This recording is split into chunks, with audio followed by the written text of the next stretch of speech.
everyone, and welcome to This Explainer. I am absolutely thrilled you're tuning in today. We are going to dive straight into the Cash Control 360 method. It's basically this incredibly simple, everyday rule that seriously has the power to completely change how much money actually stays in your pocket.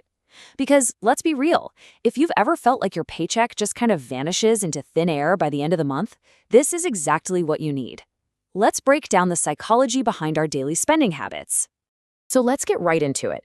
Most folks out there aren't losing their money because they made one giant, catastrophic mistake. Not at all. They actually lose it because they're constantly confusing needs and wants every single day. We tend to think financial trouble comes from, buying a massive house we can't afford or making some terrible investment. But the reality, it's those tiny, sneaky daily confusions that just quietly drain our bank accounts. Real quick, before we get into the actual nuts and bolts, just a friendly disclaimer. This explainer is strictly educational content, not professional financial advice. We're just here to learn and build some great money habits together. All right, Section 1, Needs versus Wants. Let's lock down the basics. Okay, so a need is something you literally must have to survive. Simple enough, right? And want, well, that's something you definitely enjoy, but you could totally live without it. It sounds incredibly basic on paper, I know, but you would be shocked at how fast our brains completely blur the line between these two things when we're standing in an aisle at the store or aimlessly scrolling online. Let's look at what a true need actually looks like. These are your baseline, non-negotiable living expenses. We're talking about your rent or mortgage, basic groceries to feed yourself, utilities to literally keep the lights on, transportation so you can get to work, insurance, a working phone, medical expenses, and making the minimum payments on your debt. These are the foundational building blocks that keep your life safe and stable. Now flip that over and we have our wants.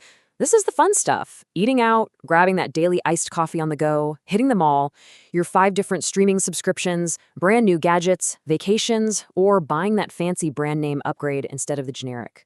And hey, I want to be super clear here, wants are not bad. You work hard and you absolutely should enjoy your life. But those wants have to be controlled. Because if your wants are chewing up way too much of your income, you are always going to feel broke, no matter how big your paycheck gets. Moving on to Section 2, the sneaky spending trap. This is when your wants start wearing disguises. So the trap really springs when wants start to dress up and pretend to be needs.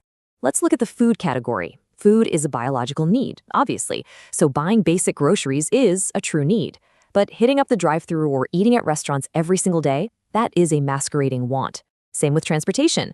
A reliable way to get to work is a need, sure, but a massive, stressful car payment for a luxury ride, that's a want. Having a phone to communicate is a need, but trading it in for the shiny new model every single year is a want. You've got to look past the broad category and really question the actual cost and the real reason behind the purchase. Let's put some real numbers to this to see how it impacts a budget. Imagine you're bringing home $3,000 a month. Your true needs, like rent, groceries, and utilities, take a $1,800 chunk of that. Then, you spend $700 on wants, like eating out, shopping, and subscriptions. That leaves you with just $500 left over at the end of the month to save or invest. But watch what happens to the math if we just build a little bit of awareness. If you trim down that wants category by just $300, bringing it from $700 down to $400, look at your leftover slice. It instantly jumps from $500 to $800. That is a small, intentional change, but it can massively improve your financial future and help you build wealth so much faster. All right, Section 3, the 3-question rule. Let's stop that impulse buying. Before you hit that add to cart button or hand over your credit card at the register, I want you to force yourself to ask these 3 specific questions. Number 1, do I truly need this? Number 2, can I delay this purchase? And number 3, will this help my financial future or hurt it? If the answer to these questions isn't a loud and clear yes or a positive outcome, you really need to wait before buying it. It acts like this fantastic mental speed bump. Section 4, time delay purchasing rules. Time to remove the emotion. First up is the incredibly powerful 24-hour rule. It's so simple.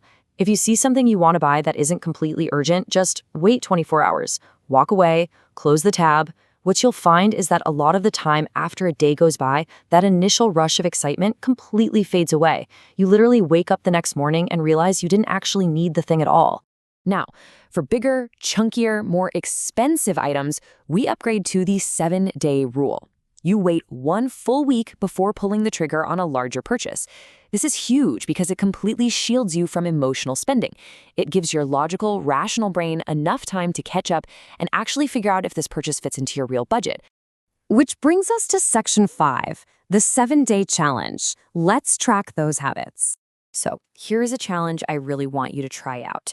For the next 7 days, right before you buy anything, whether it's a coffee, groceries, gas, literally anything, I want you to jot down an N if it's a need or a W if it's a want. Just keep a little note app open on your phone. Then at the end of the week, take a hard look at your spending. You are going to quickly and visually see exactly where your money is leaking out. It's a tiny habit, but it builds incredible awareness and can easily save you hundreds of dollars every single month.